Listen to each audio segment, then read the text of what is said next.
संधी साधू माणसामध्ये आणि सरड्यामध्ये एकच मोठा फरक आहे. सरडा धोका बघून रंग बदलतो आणि संधी साधू माणूस मोका बघून रंग बदलतो. धर्मवीर चित्रपटामध्ये आपण कसे धर्मवीर आनंद दिघेंचे वारसदार आहोत हे सांगण्याचा आटापिटा करताना एकनाथ शिंदे यांनी करोडो रुपयांचा चुराडा केला. पण तेच एकनाथ शिंदे गुरुपौर्णिमेच्या ऐन वेळी दिघींच्या आश्रमात नाही, ते थेट दिल्लीला अमित शहांच्या दरबारी पोचले.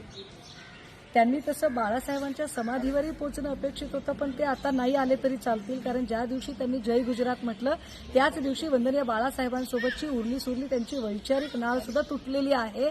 मात्र त्यांनी दिघींच्या आश्रमात असण्यापेक्षा दिल्ली दरबारी असणं पसंत केलं. फार विशेष आहे. म्हणजे गुरुपौर्णिमेच्या मोक्यापेक्षा आयकर विभागाच्या नोटिशीचा धोका मोठा ठरलाय.